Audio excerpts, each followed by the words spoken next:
जर्जीस साहब का एक दौर था जब आपके इलाके में और यहां जब आते थे तो अटैची भर के किताबें लाया करते थे। उठती नहीं थी अटैची, 5, 6, 10 किताबें भर के चलते थे, मुताला करते थे। कभी इस किताब को देख के तैयारी करना है, कभी उस किताब को। और आज ये ज़माना आ चुका है कि किताबें जर्जीस साहब की अलमारी में रखी हुई हैं और मोबाइल में वो सारी किताबें डाउनलोड हैं। डाउनलोड सिर्फ हमारे इस मोबाइल में 20,000 किताबें मौजूद हैं, पूरी एक लाइब्रेरी है। अब इतनी भारी अटैची लेके चलने की जरूरत नहीं। खोला अपना सॉफ्टवेयर और जो किताब पढ़ना है, जो पेज देखना है, सिर्फ एक लफ्ज लिखना है।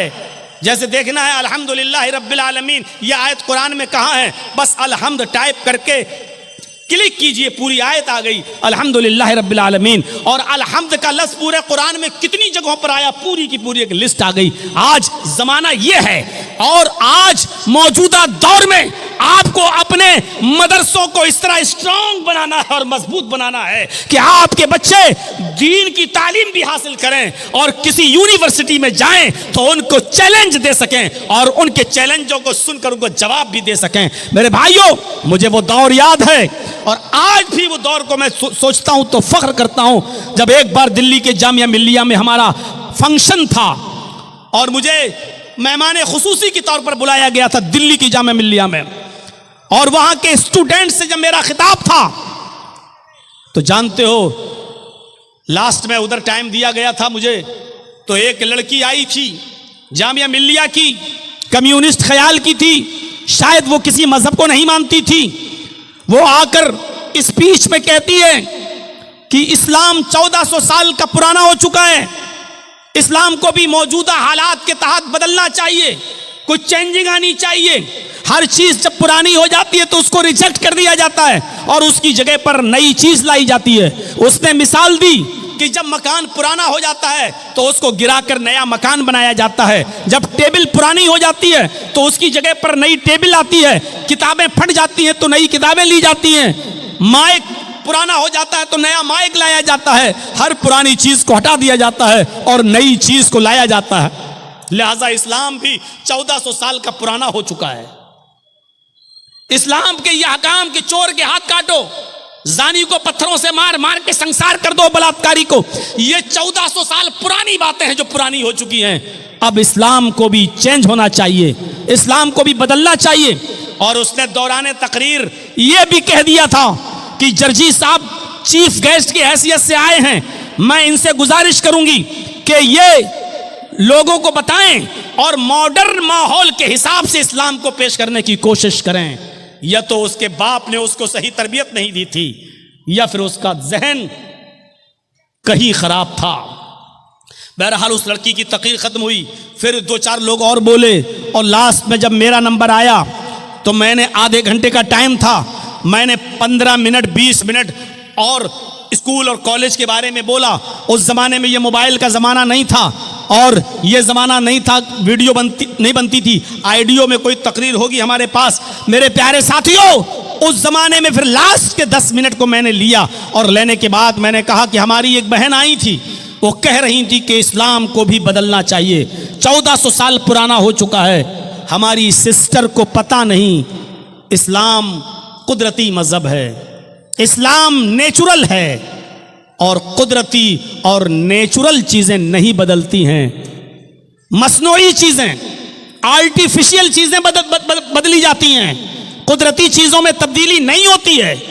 हमारी सिस्टर ये भूल गई, सड़क आर्टिफिशियल होती है, पुरानी हो गई नई बनेगी।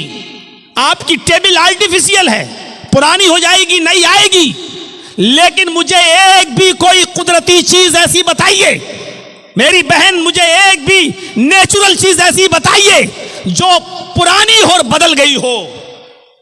मैं देखता हूं आम का पेड़ आम देता है, अमरूद का पेड़ अमरूद देता है, अंगूर की बेल में अंगूर लगते हैं, तरबूज की बेल में तरबूज लगते हैं। मैं देखता हूं यह तरीका बहुत दिनों से चला रहा है, बहुत पुराना हो चुका है। मेरी बहन, क्या आप इस तरीके को बदलने की बात करोगी और क्या अल्लाह से कहोगी, जो भी तुम कहती हो ऊपर वाले को, क्या ये कहोगी हाय प्रभु, हाय ईश्वर, हाय अल्लाह, ये बहुत पुरानी चीजें हो गई कि आम से आम, अमरूद से अमरूद, अंगूर से अंगूर पैदा होता था। अब आम में तरबूज होना चाहिए, अंगूर में बेर होना चाहिए और एप्पल के पेड़ में अब ऑरेंज होना चाहिए। अब ये पुराना हो चुका है, अब कुछ जिद्दत चाहिए और नई चीज चाहिए। चेहरा देखने लगी, ये क्या टॉपिक आ गया। सोच रही थी कि मौलाना कहेंगे कि हाँ, इस्लाम को भी मौजूदा दौर के हालात बदलना चाहिए। मैंने उसको एक ऐसी मिसाल दी जिस पे सारी पब्लिक हंस दी। मैंने कहा सिस्टर, कुदरती चीजें कभी नहीं बदली। सूरज पूरब से निकलता है, ईस्ट से, पश्चिम में, वेस्ट में डूब जाता है। ये तरीका भी बहुत पुराना हो चुका है। ये तो इस्लाम से भी ज्यादा पुराना है। ये तो जिस दिन से सूरज की तख्लीक हुई उसी वक्त से ऐसा हो रहा है। मैं कहता हूं कि यह भी पुराना हो गया। अब क्या आपकी अकल यह कहती है कि अब सूरज को ईस्ट के बजाय वेस्ट से या नॉर्थ से या साउथ से निकलना चाहिए? आप क्या इस तरीके को बदल सकती हैं? सिर्फ देखे जा रही है कि बात क्या हो रही है। मैंने उसको लास्ट में यहां घसीटा। मैंने कहा सिस्टर, यह तरीका भी बहुत पुराना हो गया है। मां के पेट से पहले बच्चा पैदा होता है, फिर धीरे धीरे जवान होता है और लास्ट में बूढ़ा होकर मर जाता है। हमने कहा यह सिस्टम भी बहुत पुराना हो चुका है। क्या आप अपने घर में अपनी मां, बहन, बेटियों से इस सिस्टम को बदलने की बात करोगी? क्या ये कहोगी कि अब मां के पेट से बूढ़ा पैदा होना चाहिए? खिलाने पिलाने की क्या जरूरत है? पहले बूढ़ा हो, फिर धीरे धीरे जवान हो, फिर बच्चा हो के मर जाए। क्या तुम ये तरीके को बदलने की बात करोगी?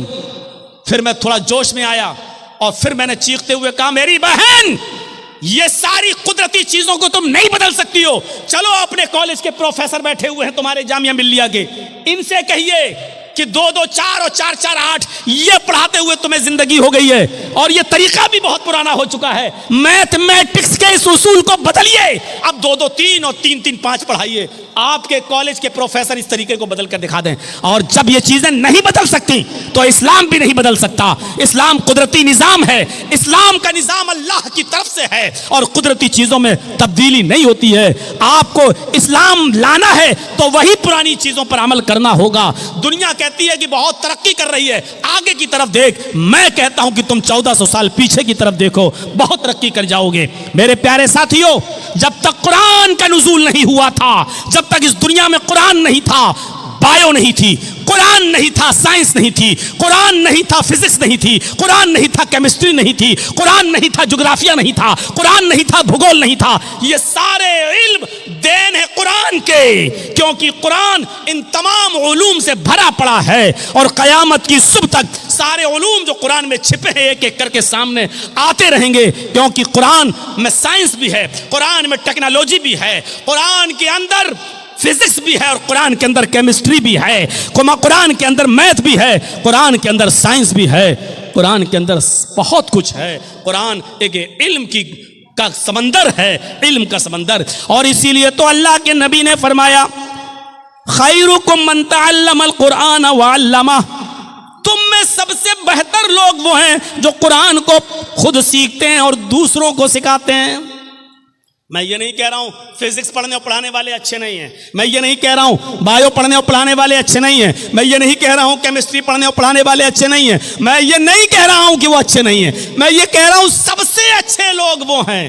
खैरुकुम मन तअल्लमल कुरान व अल्लमा, बेहतर लोग वो हैं जो कुरान को सीखते हैं और सिखाते हैं। इसलिए एक बाप का किरदार अपनी औलाद की तालीम और तरबियत में नुमाया होता है। बाप को चाहिए कि एक किरदार अदा करे, बाप को चाहिए कि एक नुमाया रोल अदा करे।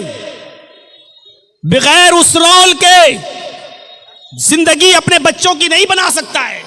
आपको एक वाकया बताऊं, जरा सुनिएगा। अब हमारे पीछे से बुजुर्ग लोग उड़ने शुरू हो गए हैं। आप धन्य हैं, आप मुबारकबाद है कि आपने 11:15 बजे हमको टाइम दे दिया। 11:15 बजे टाइम बहरहाल बिहार की सरजमीन पे मिलता नहीं है, ये मैं खुद ताज्जुब कर रहा हूं। मैं बहुत गहरी नींद में था, हाजी साहब आए, कहने लगे आपका टाइम हो गया। मैंने घड़ी देखी, मैं उठा, मैंने कहा हो गया, हमसे तो कहा था 1 बजे टाइम आएगा। हाजी साहब कहने लगे लोग चले जाएंगे, इसलिए तय हुआ कि उनको पहले दे दिया जाए, जल्दी आइए, आपके बाद भी किसी को बोलना है। मैं खुद शौक रह गया कि आज इतनी जल्दी टाइम, और जब दिया है तो मेरे भाइयों सुन लीजिए, बाप की तरबियत एक अहम रोल होती है और बाप से ज्यादा माँ की तरबियत। इन दोनों चीजों पर मैं आऊंगा, पहले बाप की तरबियत देख लो। यूसुफ अलैहिस्सलातु वस्सलाम का मामला आप जानते ही होंगे, सुना होगा आपने, उलमा से सुना होगा। छोटे थे, भाई लोग ले गए और कुएं में फेंक दिया। अपने बाप के पास आए सारे बच्चे और रोते हुए क्या कहने लगे, या अबाना इन्ना ज़हबना नस्तबिकु व तरकना यूसुफ इंद मताइना फ़अकलहु ज़िब। आए मेरे अब्बू जान, हम यूसुफ को अपने साथ ले गए, अपने सामान के पास यूसुफ को बिठा दिया और कहा कि तुम इस सामान की देखरेख करना। हम लोग खेल कूद में लग गए और यूसुफ को भेड़िया खा गया। शॉर्ट कर देता हूं इस वाक़े को, लंबा वाक़या है।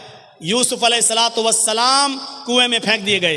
एक काफिला आया, पानी निकालना चाहता था, झांक के देखा तो लड़का यूसुफ अपने काफिले वालों से कहा, या बुशरा हाजा गुलाम, आए काफिले वालों खुशखबरी हो, हमें तो बच्चा मिल गया। उठाया जल्दी से उस बच्चे को, कहने लगे जल्दी इसको ले चलो, मिस्र के बाजार में बेचो। जो चीज फ्री में मिल जाती है उसको जल्दी से आदमी हटाना चाहता है ताकि कोई असल मालिक ना आ जाए, हमें कुछ ना मिले। आप लोग तो जानते ही होंगे ना, चोरी का मोबाइल 20,000 का 4,000 में भी बिक जाए तो जल्दी जाए, जो मिल रहा वो तो आ जाए। और इस मामले में हमने कलिया चक्का इलाका देखा है, 20-20 हजार के मोबाइल 2-2 हजार रुपए में भी जल्दी से। तो चोरी का माल आदमी जल्दी से निकालने की कोशिश करता है। अब यह बच्चा जो उनको कुएं में मिला, इसका असल बाप ना आ जाए कहीं ये बच्चा ले ना ले, इसलिए इसको बेच दो पहले। तो हजरत यूसुफ अलैहिस्सलातु वस्सलाम को बेच दिया गया मिस्र के बाजार में। और ये तो आप जानते हैं कि वो कितने खूबसूरत थे, उनकी खूबसूरती का जिक्र कुरान में आया है, लेकिन बिके कितने में, उनकी कीमत क्या लगी मिस्र के बाजार में? वशरऊहु बिस्समनिन बख्सिन दराहिम मअदूदा, ये है उनकी कीमत। वशरऊहु बिस्समनिन बख्सिन दराहिम मअदूदा, चंद खोटे सिक्कों में बेच दिए गए, चंद खोटे सिक्कों में बेच दिए गए। चले जाओ। बादशाह मिस्र के घर में आए, बादशाह ने अपनी बीवी से कहा, बहुत से लोग नाम लेंगे, जुलेखा जुलेखा, किसी सही हदीस में नहीं आया, इसलिए जब नाम आया नहीं तो हम नाम लेंगे नहीं, हम सिर्फ यही कहेंगे बादशाह की बीवी। बादशाह मिस्र ने अपनी बीवी से कहा, खिलाओ पिलाओ पालो पोसो बड़ा करो, बड़ा होगा, हमारी कोई औलाद नहीं, हम इसको अपना बेटा बना लेंगे, या ये आगे चलकर हमको कोई फायदा पहुंचाएगा। देख रेख होती रही, खिलाती रही, पालती रही, पोसती रही, बड़ा हो, यूसुफ बड़े हो गए, जवान हो गए, बालिग हो गए। अब एक और इम्तहान, इधर बालिग हुए, उधर बादशाह की बीवी का ही दिल आ गया यूसुफ पर। नबी बनने से पहले इम्तहान देखिए, बादशाह मिस्र की बीवी का दिल आ गया, यूसुफ को बरगलाने लगी, बहकाने लगी, अपनी तरफ माइल करने लगी। यूसुफ बचते रहे, बचते रहे, बचते रहे, बहाना करते रहे, बचते रहे। धीरे धीरे चर्चा हो गया औरतों में, मिस्र की औरतों में चर्चा हो गया। और चर्चा क्या हुआ, देखो बादशाह की बीवी गुलाम को दिल दे बैठी, बादशाह की बीवी ने गुलाम को दिल दे दिया। और औरतों में चर्चा जब होता है ना तो बहुत खतरनाक चर्चा होता है। कोई बात आपको जल्दी से पूरे इलाके में फैलाना हो तो 2-4 औरतों को बता दो, शाम नहीं होगी फैल जाएगी। औरतों में चर्चे बहुत जल्दी होते हैं। वो एक वाकया सुना है, एक आदमी देखना चाहता था कि मेरी बीवी का पेट कितना मजबूत है, उसका हाजमा कैसा है, उस कोई बात अपने दिल में रख पाती है, संभाल करके नहीं रख पाती। एक दिन गया और तरबूज काट के लाया और तरबूज को दुपट्टे से ढक दिया। तरबूज लाल रंग का था, उसने दुपट्टे से तरबूज को ढक दिया और लाल रंग ने उस दुपट्टे को लाल कर दिया। और ऐसे लेकर वो अपने घर में घुसा। उसकी बीवी ने कहा ये क्या है? उसने कहा चुप चुप चुप, चल उधर चल, है रुक। वो गया और अलमारी में उसने तरबूज रख दिया, कटा हुआ तरबूज। बीवी ने कहा दे क्या है उसमें, दिखाओ मुझे क्या है, क्या लेके आए हो? उसने कहा देखो तुम मेरी बीवी हो, तुम्हें हम सही से बता देते हैं, बीवी से कोई बात छुपानी नहीं चाहिए। एक आदमी से लड़ाई हो गई थी मेरी, मैंने उसकी गर्दन काट दी। मैंने उसका सर कलम कर दिया और दिन में हम उसके गर्दन को फेंक नहीं सकते, कहीं पुलिस पकड़ लेगी, इसलिए रात जब हो जाएगी तब हम नदी में फेंकने जाएंगे उसका सर। तुम चुप रहो, किसी को बताना नहीं। नहीं नहीं नहीं, मेरा आदमी फंस जाएगा, मैं क्यों बताऊंगी किसी को। नहीं नहीं नहीं, ठीक ठीक ठीक, चलिए। 4 बजे के आसपास, 3 बजे के आसपास दिन में उसने तरबूज रखा था अलमारी में और मगरिब की अजान होने तक पुलिस आ गई उसके घर। पुलिस छापा मारा। इसने कहा ए कहां जा रहे हो? कहा मुझे पता चला है कि तुम किसी आदमी की गर्दन काट कर लाए हो। घर खोलो। लेडीज पुलिस भी थी साथ में। पूरा घर छान मारा, अलमारी खोलने की नौबत आई। कहा साहब मैं आपको खुद ही बता देता हूं, मैंने किसी का सर नहीं काटा वाटा है। आपने मेरा पूरा घर चेक कर लिया है, इस अलमारी को भी चेक कर लीजिए, मैं खुद खोल देता हूं। अलमारी खोली उस आदमी ने। कहा साहब सर नहीं काटा है, ये तरबूज के मैंने 2 टुकड़े कर दिए थे, तरबूज को मैंने दुपट्टे में लपेट लिया था और इस तरबूज को मैंने लाकर यहां रख दिया। तरबूज लाल था इसलिए दुपट्टा लाल हो गया। बीवी को मैंने सिर्फ ये कहा कि मैं एक आदमी का सर काट के लाया। ये देखना चाहता था कि बीवी पर कितना भरोसा किया जाए, ये औरतें पेट की कितनी मजबूत होती हैं, ये देखना चाहता था। सर देख लिया। आज के बाद यकीन आ गया कि कोई बात भी बीवी तक को बताने के लायक नहीं। पुलिस वाले भी तरबूज देख के हंसने लगे और कहने लगे कि तुम्हें आज तजर्बा हुआ है। हम भी पुलिस में हैं, लेकिन खास बात हम भी अपनी बीवी को नहीं बताते हैं। मसल मशहूर है ये, औरतों में चर्चा हो गया। यूसुफ को अपना दिल दे बैठी बादशाह की बीवी। अब उसकी जब बदनामी होने लगी चारों तरफ, तो उसने कहा अच्छा, औरतों की चालें बड़ी खतरनाक होती हैं, जानते हो ना?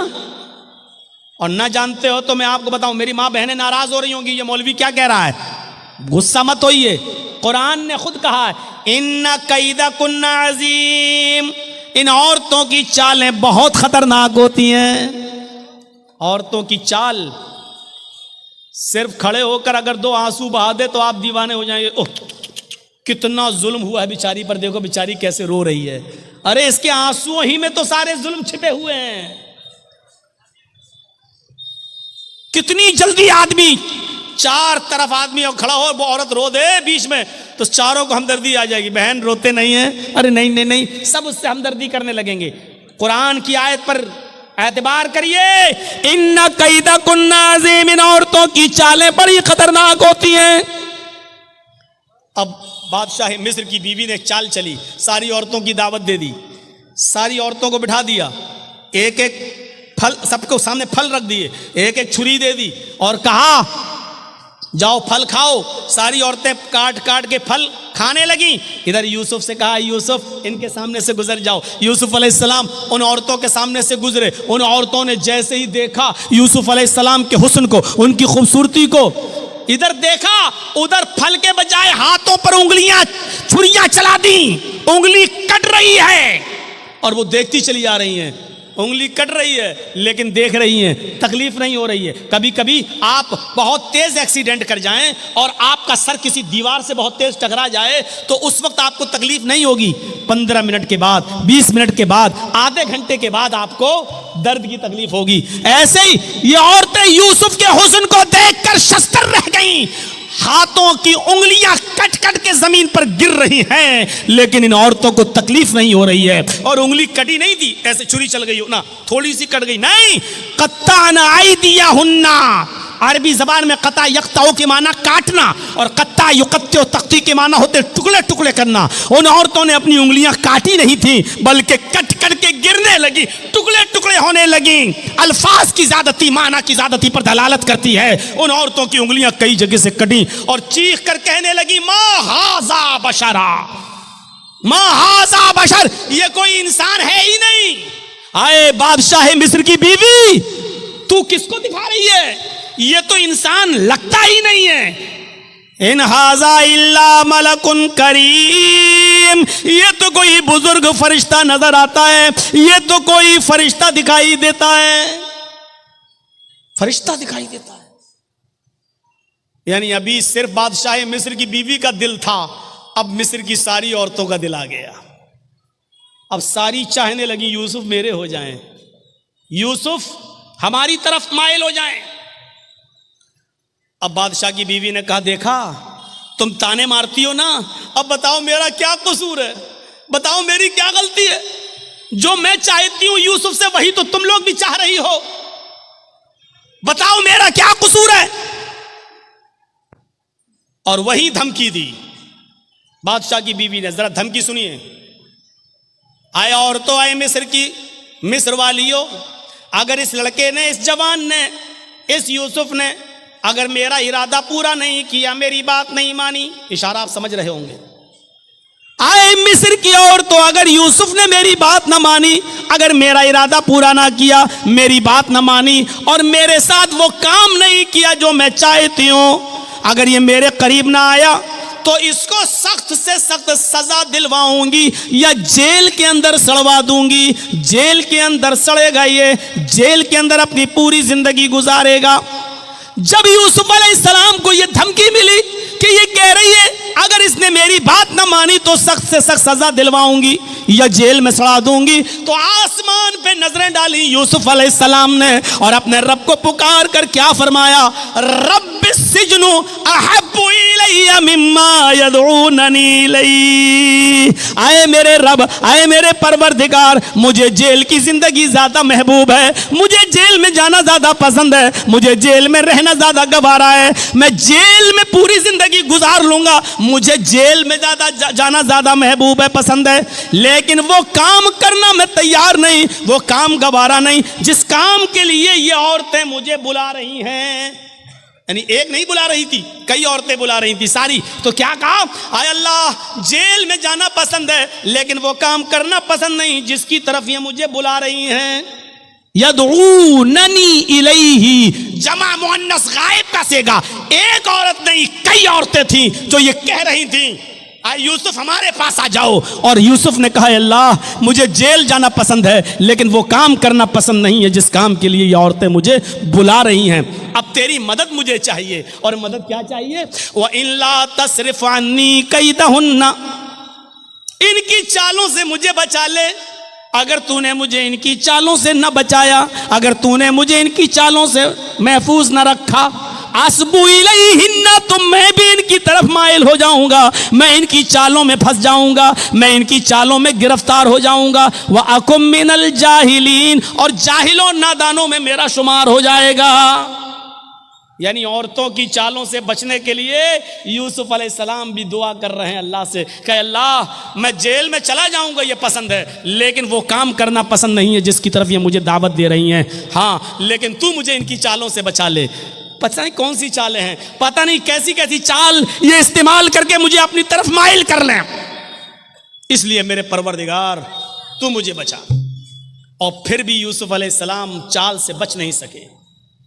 कहा यूसुफ एक काम है। कहा अच्छा चलो, काम है, मैं तो खरीदा हुआ गुलाम हूं इनका, बात मानना पड़ेगी, आओ इधर आओ। वो यूसुफ को ले गई, दरवाजा बंद कर दिया, दूसरे कमरे में ले गई, उसका दरवाजा बंद कर दिया, एक और कमरे में ले गई, उसका दरवाजा बंद कर दिया। वग़ल्लक़तिल अब्वाब, एक नहीं कई दरवाजे थे, बंद कर दिए। और आखिरी वाले रूम में ले जाकर कहा यूसुफ आओ, आज तन्हाई है, मौका है, कोई नहीं है, आओ, मैं कब से तुम्हारे बड़े होने का और बालिग होने का इंतजार कर रही थी, आओ, तुम्हारी खूबसूरती और हुस्न ने मुझे तुम्हारा दीवाना कर दिया है, आओ मेरी तरफ आओ।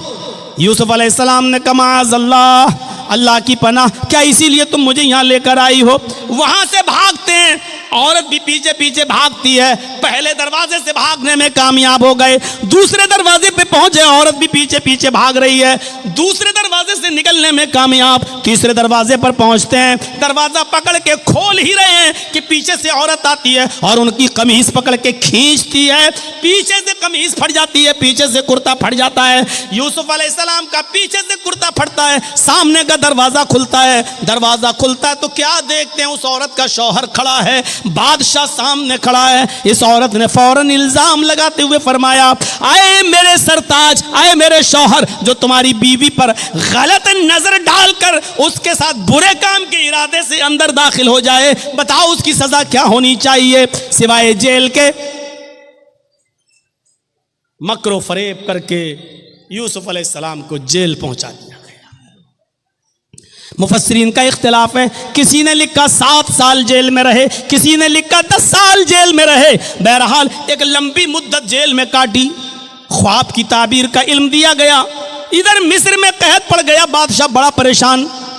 बताया गया ख्वाब की ताबीर के बारे में। ये जेल में एक नौजवान है जो बताता है। बहरहाल बादशाह ने कहा उसको वहां से आज़ाद करो, जो ख्वाब की ताबीर बताता है वही उसका इंतजाम भी करेगा। और उनको जेल से निकाला गया और मुल्क मिस्र का बादशाह बना दिया गया। जब मुल्क मिस्र का बादशाह बनाए गए, यूसुफ अलैहिस्सलाम मिस्र के बादशाह बन गए। तो यूसुफ अलैहिस्सलाम के पास एक कमीज थी। अब आप गौर करो, छोटे से थे, कुएं में डाले गए, फिर बेचे गए, फिर बड़े हुए, मुख्तलिफ मराहिल से गुजरे। 10 साल, 7 साल या 10 साल जेल में रहे। कितने साल वो अपने माँ बाप से दूर रहे। अब जब मिस्र के बादशाह बने तो अपने बाप के पास एक आदमी को भेजा। कुर्ता था अपना, कमीज ये उतारी और दिया कि लो इस कुर्ते को फला फला बस्ती में ले जाओ और याकूब नाम का एक बूढ़ा आदमी तुम्हें मिलेगा, ये कमीज उस बूढ़े आदमी को दे देना, वो पहचान लेगा ये कमीज किसकी है। यूसुफ अलैहिस्सलाम जो चीज़ बताना चाहता हूँ मेरे साथियों वो सुनो, जो चीज़ मैं बताना चाहता हूँ अब सुनो। वो कासिद, वो दूत, वो एलची जब यूसुफ अलैहिस्सलाम की कमीज लेकर उनके बाप के पास पहुंचा, कहने लगा मिस्र के बादशाह ने ये कमीज आपको दी है और कहा है कि ये कमीज देते ही वो मुझे पहचान लेंगे ये कमीज किसकी है। बादशाह ने, वो याकूब अलैहिस्सलाम ने ऐसे कमीज ली, देखा, आंखें कमज़ोर थीं, निगाहें काम नहीं कर रही थीं, उस कमीज़ को ऐसे नाक पे रख के सूंघा। कहने लगे ये तो यूसुफ की कमीज़ है। आए कासिद, ये तो यूसुफ की कमीज़ है, मैं जानता हूं। अभी ये नहीं बताया कि वो मेरा बेटा है और उधर यूसुफ ने नहीं बताया कि याकूब मेरे बाप है। ये कमीज़ तो यूसुफ की है। कहा जी उन्होंने ही दे के भेजा है मुझे। तो याकूब अलैहिस्सलाम ने जो पहला सवाल किया उस सवाल पर गौर करो। अपने बच्चों को पढ़ाते हो ना, सुनो। यूसुफ अलैहिस्सलाम ने जो पहला सवाल किया वो सवाल क्या था? कैफ़ तरक्तहू, तुमने यूसुफ को किस हाल में छोड़ा? तुमने यूसुफ को किस हाल में छोड़ा? कासिद ने जवाब दिया तरक्तुहू मलिका मिस्र, मैंने तो उनको मुल्क मिस्र का बादशाह देखा है। यानी वो तो इस वक्त बादशाह हैं मुल्क मिस्र के। किस हाल में छोड़ा? क्या वो तो बादशाह हैं मिस्र के। ये कमीज बादशाह ने दी, मिस्र के बादशाह ने। याकूब अलैहिस्सलाम की आंखों में आंसू। पढ़िए तफसीर इब्न कसीर और मालिम तंजील। याकूब अलैहिस्सलाम ने रोते हुए कहा ला असअलुकुम अन हाज़ा, नहीं तुम समझे नहीं, मैं ये नहीं जानना चाहता कि वो एमएलए है, एमपी है, राज्यसभा का सांसद है, चीफ मिनिस्टर है, प्राइम मिनिस्टर है, बादशाह है, चेयरमैन है, क्या मैं ये नहीं जानना चाहता? अगर आपको पता चल जाए कि आपका बेटा चीफ मिनिस्टर हो गया कितने खुश होंगे। आपको पता चल जाए कि आपका बेटा एमएलए एमपी हो गया तो आप कितने खुश होंगे। यूसुफ अलैहिस्सलाम के बारे में जब उनके बाप याकूब को पता चला कि मेरा बेटा मुल्क मिस्र का बादशाह बन गया तो खुश नहीं हुए। क्या कहते हैं? ला असअलुकुम अन हाज़ा, मेरा बेटा क्या बन गया मैं ये नहीं जानना चाहता। अरे वो क्या बन गया मुझे ये नहीं मालूम, मैं ये जानना चाहता हूं।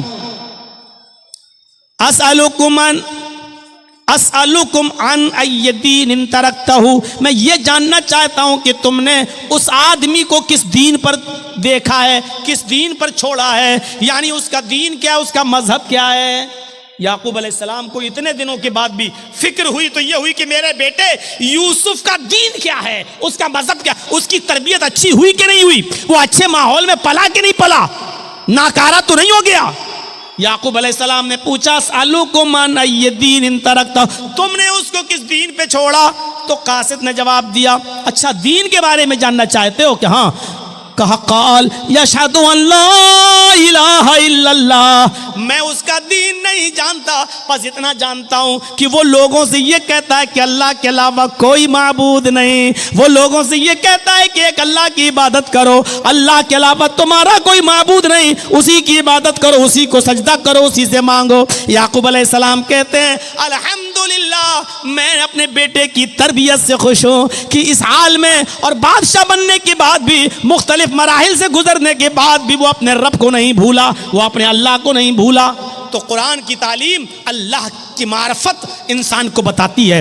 ये होना चाहिए एक बाप की जिम्मेदारी। आपका बेटा एमएलए, आपका बेटा एमपी, आपका बेटा चेयरमैन, आपका बेटा प्रमुख, आपका बेटा सभासद, आपका बेटा सब कुछ, लेकिन ये बताओ कि आपके बेटे की तालीम क्या है, आपके बेटे का मजहब क्या है, आपके बेटे की दावत क्या है, उसका दीन क्या है? क्या वो यशहदु अल्ला इलाहा इल्लल्लाह पढ़ता या नहीं पढ़ता, एक अल्लाह की इबादत करता या नहीं करता? ये चीज जरूरी है। और जब आदमी ये जान ले कि एक अल्लाह है, उसी की इबादत की जाएगी, तो फिर वो अल्लाह के अलावा किसी को राज़िक नहीं समझता, अल्लाह के अलावा किसी को सजदा नहीं करता, फिर अल्लाह के अलावा वो किसी से डरता नहीं, क्योंकि उसने अल्लाह को अपना माबूद मान लिया है। आज के इस दौर में जगह जगह पर बुराइयों का जाल बिछा हुआ हो, जगह जगह पर बुराइयों ने अपने पैर फैला लिए हों, जरा बताइए, आप निकल के देख लीजिए अभी इसी जलसे में, और थोड़ा सा बाहर निकल कर जाके नुमाइश देख लीजिए, मेला देख लीजिए, झूले देख लीजिए, इसी में एक तरफ दीन के नाम पर जलसा और दूसरी तरफ मेला और ठेला, और देखिए कि उस बाजार में आपको मर्दों से ज्यादा औरतें सामान खरीदते हुए नजर आ जाएंगी, अपने बच्चों को झूला झुलाते हुए नजर आ जाएंगी, और मर्दों का औरतों का इख्तिलात ऐसी जगह पर होता है। जो इस्लाम हमें यह कहता है कि औरत जिसकी आवाज भी इतने पर्दे में होना चाहिए कि अगर इमाम मस्जिद में रुकू करना या सजदा करना भूल जाए, या एक रुकू के बजाय 2 रुकू कर ले, और किसी मर्द को पता ना हो, पीछे कोई टोकने वाला ना हो, सुभान अल्लाह और अल्हम्दुलिल्लाह कहने वाला ना हो, और औरत को मालूम हो, औरतों की सफ़े लगी हो पीछे पर्दे के पीछे, उनको मालूम हो कि इमाम भूल गया, तो उनको इतनी दूर से सुभान अल्लाह और अल्हम्दुलिल्लाह कहने की ज़रूरत नहीं, अल्लाहु अकबर कहने की ज़रूरत नहीं है, क्योंकि अगर वो बोलेंगी तो उनकी आवाज़ मर्द सुनेंगे, उनकी आवाज़ भी कहीं फितना ना बन जाए, और नमाज पढ़ने वाले मर्दों के जहन में घुस न जाए कि बड़ी सुरीली बारीक आवाज़, बड़ी जादू वाली आवाज़ है, और कहीं फिर ऐसी सुरीली आवाज वाली का पीछा ना करने लगे। इसलिए औरतों को हुक्म दिया कि वो तस्फीक करेंगी, यानी सुभान अल्लाह अल्लाहु अकबर नहीं कहेंगी, बल्कि वो ताली बजाएंगी, ऐसे हैं या ऐसे। और इस आवाज को जब इमाम सुनेगा तो समझ जाएगा कि मैं भूल गया हूं। गौर कर रहे हैं? सुभान अल्लाह कितना अच्छा जुमला है, अल्लाहु अकबर कितना प्यारा जुमला है, ज़मीन व आसमान नेकियों से भर जाते हैं, लेकिन औरतों को ये जुमला भी ज़ोर से बोलने की इजाज़त नहीं है। मस्जिद के अंदर भी, जब मस्जिद के अंदर भी बोलने की इजाज़त नहीं है, तो बाहर जलेबी वालों से जलेबी खरीदने के लिए 1 किलो दे दो, आधा किलो दे दो, ये तुम्हें परमिशन कहाँ से मिल गई? दुकानदार पे जाओ, दुकान पे शॉपिंग खरीदने के लिए, और बहस करो, साहब तुम तो इतने का दे रहे हो, बगल वाला तो इतने का दे रहा है, बहस करो, ये कहां से तुम्हें परमिशन मिल गई? आज के सुरयानियत के दौर में कदम कदम पर मेरे भाइयों वो दौर याद करो कि अबू बकर सिद्दीक ने सिर्फ 1 खजूर खा लिया था बस, और जब उसके गुलाम ने कहा कि ये खजूर तो मैं कहानत गढ़ के लाया हूं, किसी को मैंने कह दिया था कि तुम्हारी बीवी को बेटा होगा, आज उसको बेटा हुआ है, तो वो खुशी में हमको दे गया। अच्छा, ये तो अल्लाह को मालूम है बेटा है कि बेटी है, तुमने कैसे बता दिया? कहा वो तो मैंने धूल में लाठी मारी और उसके घर में बच्चा पैदा हो गया। अबू बकर सिद्दीक पानी पीते गए और हलक में उंगली डालते गए और कै करते गए, फिर उंगली डाली, फिर कै किया, और जब तक पूरा खजूर जो खा लिया था निकाल नहीं दिया तब तक सुकून नहीं मिला। और बाद में कहा हराम का 1 लुकमा अगर कोई खाता है, 1 लुकमा, तो अल्लाह ताला उसके दिल को सयाह कर देता है, सयाह काला कर देता है, और जब तक वो तौबा न कर ले अल्लाह उस नुक्ते को मिटाता नहीं है। तौबा कर लेता है तो नुक्ता मिटा देता है, और तौबा नहीं करता तो वो नुक्ता बढ़ते बढ़ते पूरे दिल को काला कर देता है।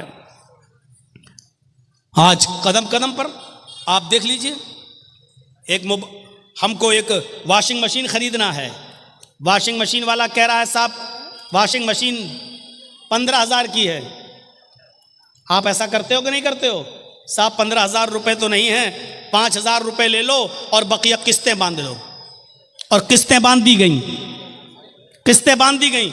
अब वो भले ही 15,000 की जगह अब 16,000 दे रहे हैं, क्योंकि वो आपने एक लोन ले लिया है। अब आपको हर महीने 500 रुपया, 1,000 रुपया आपको देना पड़ रहा है। मेरे प्यारे साथियों, ये चीज शरीयत के अंदर जायज नहीं है, क्योंकि एक चीज ये होती है कि ये 4 व्हीलर है, गाड़ी है 4 व्हीलर, यहां गवर्नमेंट ने वो लगा दिया है, इनकम टैक्स से जुड़ा हुआ है मामला। ये गाड़ी 15 लाख रुपए की है, जर्जी साहब अगर डायरेक्ट 15 लाख कैश दे रहे हैं तो इनकम टैक्स को जवाब देना पड़ेगा। यहां लोन लेना जायज है, इनकम टैक्स से बचने के लिए यहां लोन लेना जायज है। 5 लाख रुपए देकर बकिया 10 लाख रुपए का लोन कर देना ताकि इनकम टैक्स से हम बच सकें, यहां लोन लेना जायज है। क्योंकि गवर्नमेंट की नजर में आप आ जा रहे हैं तो यह मजबूरी है यहां। लेकिन हमारे पास ये मोबाइल खरीदने का पैसा है, ये मोबाइल 15,000 का है, मेरे पास 15,000 रुपए हैं भी, लेकिन इसके बावजूद भी हम 5,000 देकर 1,000 रुपए महीना हम बाद में आपको देंगे, तो ये चीज जायज नहीं है। आज कदम कदम पर ऐसी बुराइयां हमें देखने को मिलती हैं। आज हम हराम के किस लुक़मे तक पहुंच चुके हैं हमें पता नहीं है। हम नमाज भी पढ़ रहे हैं और हराम लुक़मे भी खा रहे हैं। हजरत आयशा फरमाती हैं, तुम्हारी कमर कमान की तरह झुकी क्यों ना जाए, दुआएं करते करते यानी तुम बूढ़े क्यों ना हो जाओ, जब तक तुम हलाल लुक़मा नहीं खाओगे और हराम लुक़मा नहीं छोड़ोगे, अल्लाह तुम्हारी दुआ को तुम्हारे सर से ऊपर नहीं ले जाएगा। क्रेडिट कार्ड अभी पूछो ना तो बड़े बड़े लोगों के पास क्रेडिट कार्ड मिलेगा। क्रेडिट कार्ड की हैसियत क्या है आपको मालूम है? क्रेडिट कार्ड, बैंक आपके बैलेंस को देखते हुए क्रेडिट देती है आपको। क्रेडिट कार्ड 1 लाख रुपए आपको उधार दे दिया गया, आपने ले लिया, एक लिमिट होती है, इस लिमिट में आपको वो बैंक में उतना पैसा देना है तब तो ठीक, और जैसी वो लिमिट निकली आपके ऊपर परसेंटेज लगना शुरू हो गया, आपको अब मजीद देना पड़ेगा। अब 1,05,000 देना है, 1,10,000, क्योंकि आपने लिमिट के अंदर आपने पैसा जमा नहीं किया। कोई बैंक आपको 1 लाख रुपया उधार क्यों देगी? आपको क्यों देगी 2 लाख? आपको क्यों देगी 1 लाख? वो जानती है कभी ना कभी तो आप ऐसा करेंगे कि वक्त पे नहीं दे पाएंगे, कभी मजबूरी होगी आपके साथ, और जहां मजबूरी में आपने एक किस्त भी जमा नहीं की वहीं से आपके ऊपर ब्याज लगना शुरू होगा। इसीलिए उलमा ने बिल इत्तिफाक फतवा दिया है कि क्रेडिट कार्ड बनवाना जायज नहीं है और क्रेडिट कार्ड नाजायज। अब आप अंदाजा लगाइए, तो हमें ये मदरसों से ये चीजें मिलेंगी आपको, या गहरा मुताला कीजिए। आज हर जबान में किताबें छप चुकी हैं, हर जबान में किताबें आ चुकी हैं। आप इस्लाम का मुताला कीजिए, हलाल और हराम को देखिए। मेरे भाइयों, कदम कदम पर आपको हराम और हलाल की तमीज आज उड़ चुकी है, कदम कदम पर देखने को मिलेगा। तो बाप अपनी औलाद की अच्छी तरबियत करता है, माँ भी अपनी औलाद की अच्छी तरबियत करती है। तज़किरतुल हुफ़्फ़ाज़ में अल्लामा शम्सुद्दीन ज़हाबी ने नकल किया है कि एक औरत थी जिसके घर जब बच्चा पैदा हुआ, एक औरत थी जिसके घर में एक बच्चा पैदा हुआ। जब वो बच्चा पेशाब करता था तो उसकी माँ उसकी शर्मगाह पर पानी डाल दिया करती थी। बच्चे ने पेशाब किया, माँ ने पानी डाल दिया, बच्चे ने पेशाब किया, फिर माँ ने पानी डाल दिया। माँ पानी जरूर डाल दिया करती थी। आजकल हमारी माएँ क्या करती हैं? बच्चे की पैंट की चैन खोली, बेटा यहाँ खड़े होकर पेशाब कर ले, यहाँ खड़े होकर पेशाब कर ले, बेटा खड़े, 5 साल 6 साल का बच्चा खड़े होकर पेशाब, यहाँ बच्चा पेशाब करता, माँ पानी डाल देती। पहला दिन था उस बच्चे के चलने का, पहला दिन था बच्चे के चलने का। बच्चा जैसे ही पहला दिन खड़ा हुआ और उसको चलने लगा, उसको पेशाब लगा, बच्चे ने ऐसी पानी का बर्तन उठाया अपने कमजोर हाथों से और ऐसे लंगड़ाते हुए धीरे धीरे चाल से गया और दरवाजे के पास जाकर बैठ गया। माँ दूर से देख रही है कि देखिए मेरा बेटा क्या करता है। वो बैठ गया, उसने अपना कपड़ा खुद उतार लिया, बैठ के पेशाब करने लगा। उसको मालूम नहीं कि पेशाब कैसे होता है, उसको पता नहीं इस्तिंजा कैसे होता है, उसको पता नहीं पानी किस हाथ में पकड़ना चाहिए और शर्मगाह किस हाथ में पकड़ना चाहिए, उसको नहीं मालूम। उसको सिर्फ इतना मालूम है कि मेरी माँ मेरी शर्मगाह पे पानी डाल देती थी, बस।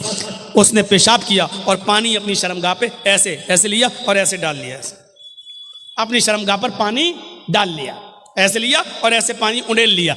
उसने धोया नहीं, वो जानता ही नहीं, बच्चा है छोटा, पहला दिन था चलने का। उसने पानी अपनी शर्मगाह पे डाला माँ दूर से देख रही है, वही उसकी आंखों में आंसू आ जाते हैं और रोते हुए कहती है फुस्तो बिरब्बिल काबा, काबे के रब की कसम में कामयाब हो गई, अल्लाह की कसम में कामयाब हो गई।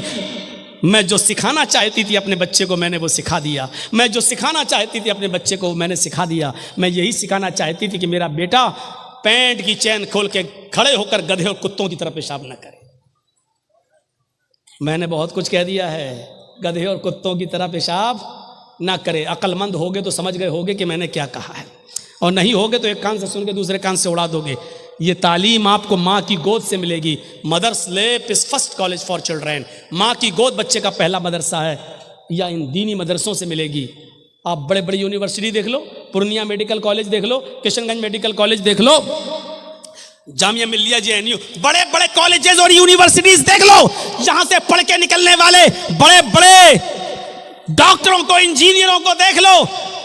उनको डिग्रियां तो मिल गई, डॉक्टरी की, PhD की, इंजीनियर की, लेकिन तरबियत नहीं मिली। आज उनको सड़क के किनारे पैंट की चैन खोलकर गधों की और कुत्तों की तरह पेशाब करते हुए आप देख सकते हो। तरबियत माँ की गोद से या मदरसों से मिलती है। इसलिए बच्चे को पढ़ाने और लिखाने के साथ साथ अच्छी तरबियत भी जरूरी है। अच्छी तरबियत दोगे तो बच्चा नेक बनेगा और आपकी खिदमत करेगा। अरे कम से कम बच्चों को इतना तो पढ़ा दो कि आपकी कब्र पर जाकर वो ये कह सके, अल्लाहुम्मा ग़फ़िर ले अबी वरहमहु वआफ़िही वअफ़ु अन्हु। अल्लाह ये मेरे बाप की कब्र है, अय अल्लाह इनकी मग़फ़िरत फरमा दे, अल्लाह इन पर रहम फरमा, अय अल्लाह इनकी बेहतरीन मेहमान नवाजी कर। अरे इतना तो सिखा दो कि आपका बेटा आपकी कब्र पर जाकर ये दुआ कर सके, अल्लाहुम्मा आनिसहु फ़ी वहदतिही, अल्लाहुम्मा आनिसहु फ़ी वहशतिही, अल्लाहुम्मा आनिसहु फ़ी ग़ुरबती। अल्लाह इस कब्र में मेरा बाप है, अय अल्लाह इस तन्हाई में, इस तारीक में, इस अंधेरे में मेरे बाप के लिए मेरी बाप को मानूस कर दे यहाँ के तन्हाई से। अय अल्लाह मेरे बाप को मानूस कर दे यहाँ की वहशत से, खतरनाक कीड़े और मकोड़ों से। और अल्लाह मेरे बाप की बॉडी को महफूज फरमा दे और मानूस कर दे यहाँ की अजनबियत से। कम से कम इतना तो सिखा दो कि मरने के बाद आप तो खुश हैं कि आपने अपने बच्चे को डॉक्टर बना दिया, लेकिन इतना जानते हो कि आपके मरने के बाद कि आपका बेटा आपकी कब्र पे आपके लिए दुआ भी कर सकता है। आज भी वो जाता है तो कहता अल्लाह मेरे बाप को बख्श दे, अल्लाह मेरे बाप की कब्र को, अल्लाह मेरे बाप के गुनाह को माफ कर दे। अरे ये कोई दुआ हुई? तुम अपनी जबान में दुआ कर रहे हो। अरे दुआ भी करो तो वो दुआ करो जो अल्लाह के नबी ने बताई है, जो अल्लाह के नबी ने फरमाया है, अल्लाहुम्मा इन्ना बी फी जिम्मतिक व हबली जवारिक फक़ही मिन फितनतिल क़ब्रि व अज़ाबिन नार व अंत अहलुल वफ़ाई वल हक़ फ़ग़फ़िर लहू वरहमहू इन्नका अंतल गफ़ूरुर रहीम। क्या कोई बेटा है जो अपने बाप की कब्र पे जाके ये दुआ पढ़ता है? बाप तो तुम्हें डॉक्टर बना के चला गया, लेकिन तुम अपने बाप की कब्र पे जाके ये भी नहीं पढ़ सकते हो क्योंकि बाप ने तुम्हें ये नहीं सिखाया था। कितना बदनसीब है बाप जो अपने बेटे को डॉक्टर और इंजीनियर तो बना दिया, लेकिन तू अपने मरने के बाद ऐसा नहीं बना सका कि तेरा बेटा तेरी कब्र पे आके तेरे लिए दुआएं मग़फ़िरत भी कर सके। 1:30 बज चुका है, 11:45 से 1:30 तक बोलना। मेरे भाइयों, फिर भी मैंने और जगहों की बनिस्बत 20 मिनट ज़्यादा आपका ले लिया। अब हमारे बाद जो मुकर्रिर हैं वो आपसे खिताब करेंगे। अल्लाह से दुआ करता हूँ कि बारे इलाह हमारे बच्चों को दीन का आलिम बना और साथ में हमें दुनियावी तालीम भी हासिल करने की तौफीक अता फरमा। हमारे बच्चों को दीन की तालीम के साथ साथ डॉक्टर भी बना, इंजीनियर भी बना। अय अल्लाह हमारे बच्चों को IPS ऑफिसर और एडवोकेट भी बना। अय अल्लाह दीन और दुनिया दोनों हमारे बच्चों को अता फरमा और वालिदैन के लिए ज़ख़ीरे आखिरत बना। अय अल्लाह जब तक तू हमें ज़िंदा रख, इस्लाम पर ज़िंदा रखना, और जब हमारा खात्मा हो तो ईमान पर हमारा खात्मा फरमाना। वमा